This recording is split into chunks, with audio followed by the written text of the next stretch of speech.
Welcome and welcome back to In Brief PH, the channel where we break down Philippine politics, geopolitics, and current events. Kung bago ka rito, please subscribe to our channel. And for our returning viewers, thank you for tuning in again.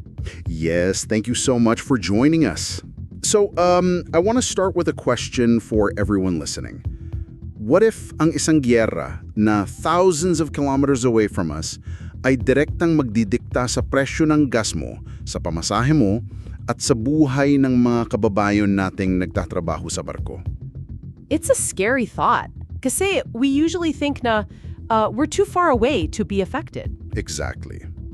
Kaya today, gagawa tayo ng isang deep dive sa isang medyo peligrosong diplomatic move ng Pilipinas. Specifically, yung pagkuha natin ng safe passage assurance mula sa Iran para sa Strait of Hormuz. Hihimayin natin yung mga official statements para maintindihan talaga natin kung ano ba itong kasunduan na ito. Right. And ang pinaka-mission natin dito is to see how the government is actively trying to protect the economy, tapos yung mga Pilipino na naiipit sa conflict. Tama. So, let's set the board kumbaga.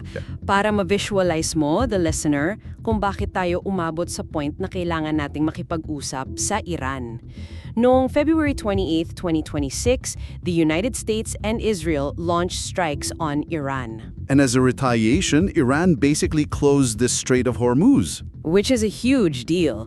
Kasi for those listening who might just see this as another random strait sa mapa, bakit ba sobrang lala ng epekto kapag sinara ito? Kasi the Strait of Hormuz is essentially a vital global oil choke point.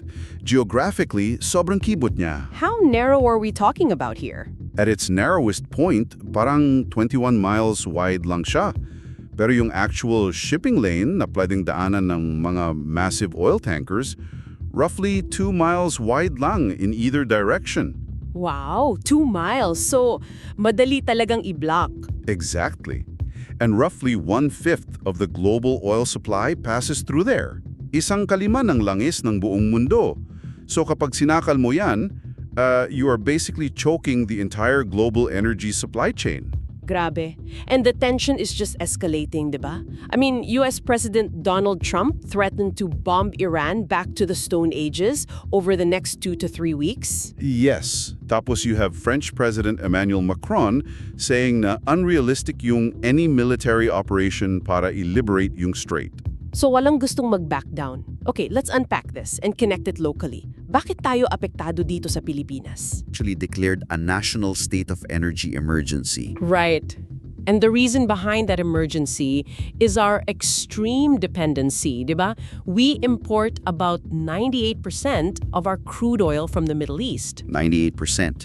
Wala tayong buffer, so automatic, fuel prices hit historic highs dito sa atin because of this global fuel crisis. Kumbaga, wala tayong luxury na maghintay kung kailan matatapos yung gyera.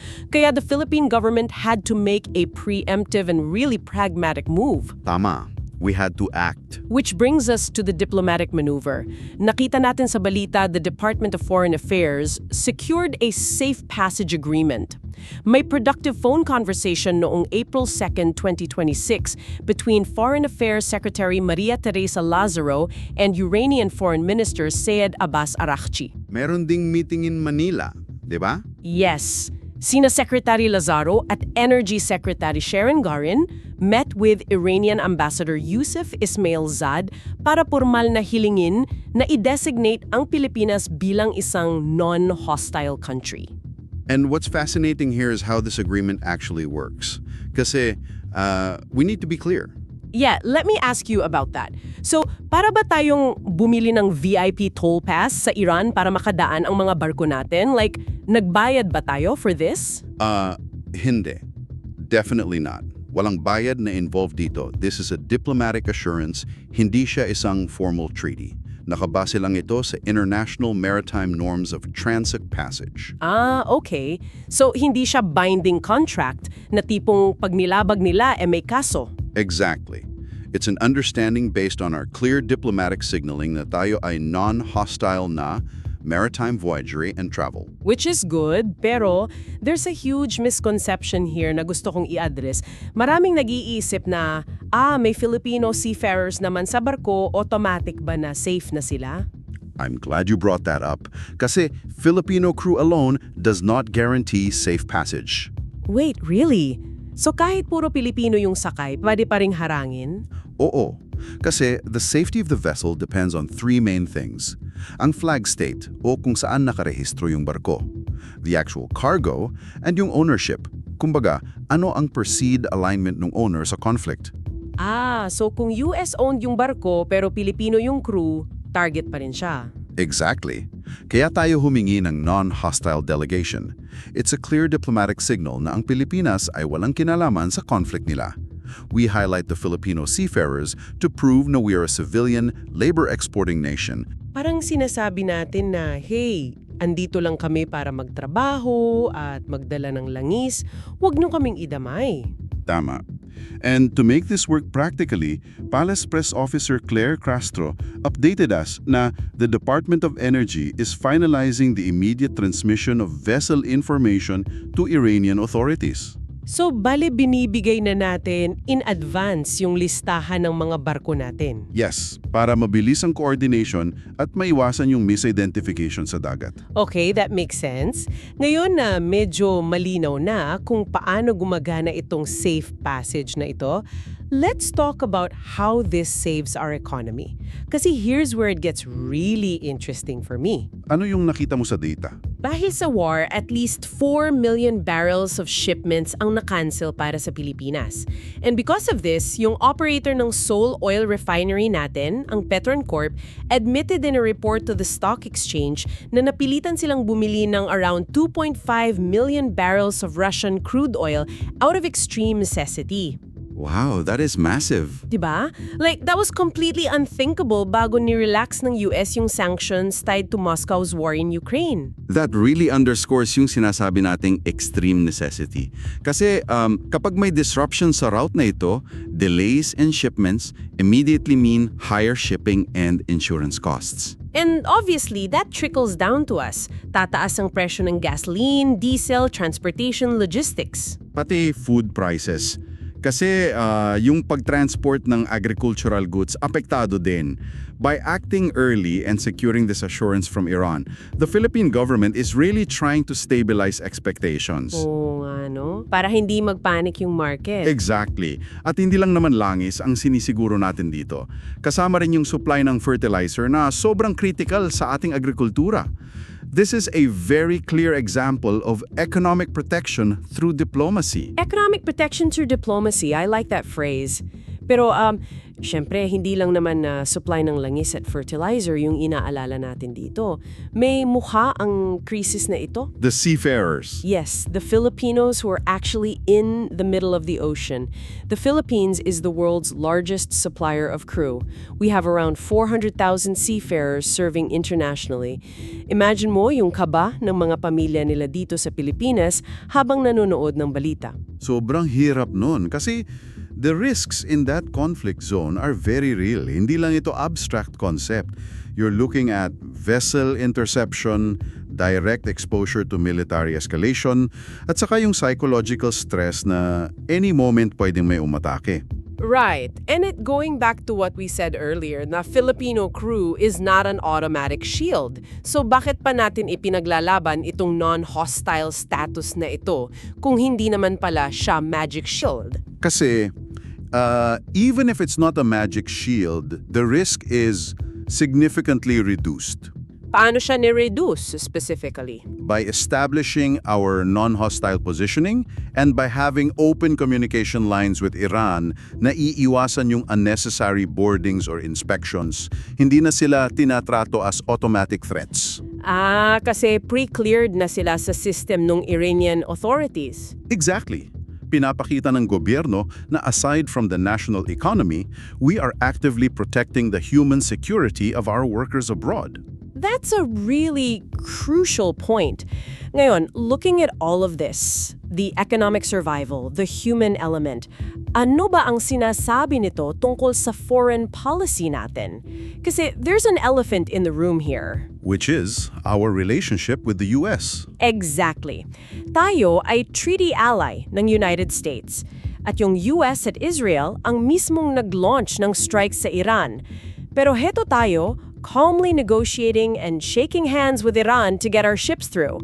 Doesn't that seem a bit, Contradictory? yeah, parang we're playing both sides? Well, if we connect this to the bigger picture, hindi lang naman tayo ang gumagawa nito. We're seeing a very pragmatic foreign policy at play here. Nauna na ang China, Russia, India, Iraq at Pakistan. Sabagay, those countries have different geopolitical alignments. True, pero sumunod din ang mga neighbors natin like Malaysia and Thailand. And get this, kahit ang Japan and South Korea, now we know have very close ties to Washington, are treated as non-hostile at pinapayagang dumaan. Wait, Japan and South Korea did the same thing? Yes, this shows a universally pragmatic approach. Nire-recognize ng Marcos administration na kapag survival na ng ekonomiya natin ang nakasalalay, kailangan nating mag-navigate independently para sa sarili nating interest. I totally get the pragmatism. You have to feed the country. Pero magtatanong ako as a devil's advocate here.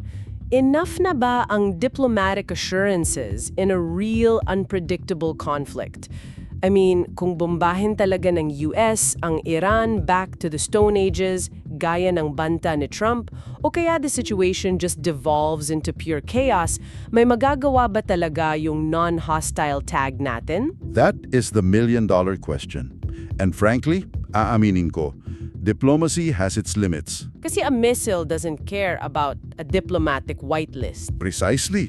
Kapag nagkaubusan na ng pasensya and it becomes an all-out war, those assurances could evaporate. And this situation actually highlights a fundamental weakness para sa Pilipinas, ang ating extreme oil dependency. Yung 98% na binanggit natin kanina. Yes. Kaya beyond diplomacy, this whole crisis is a massive wake-up call. The Philippines should heavily invest more in energy independence. Kailangan na nating bawasan yung reliance natin sa imported oil. So we don't end up being perpetual hostages sa mga geopolitical tensions sa kabilang bahagi ng mundo. Exactly. We need long-term solutions. That is a very sobering thought. Bale, to summarize our whole discussion today for the listener, ang pakikipag-ugnayan ng Pilipinas sa Iran ay hindi lang basta simpleng pagpapadaan ng barko. It's a calculated move of strategic risk management. Definitely. Ginagawa natin ito para protektahan ang ating dalawang pinakamahalagang assets. Una, ang ating ekonomiya para hindi sumipa ng todo ang inflation at food prices. At pangalawa, ang buhay ng ating mga seafarers. It's all about survival in a very complex geopolitical chessboard. And you have to ask yourself, how will the Baltic Sea's consolidation affect future international trade? Right now, diplomacy bought us some stability and safe passage.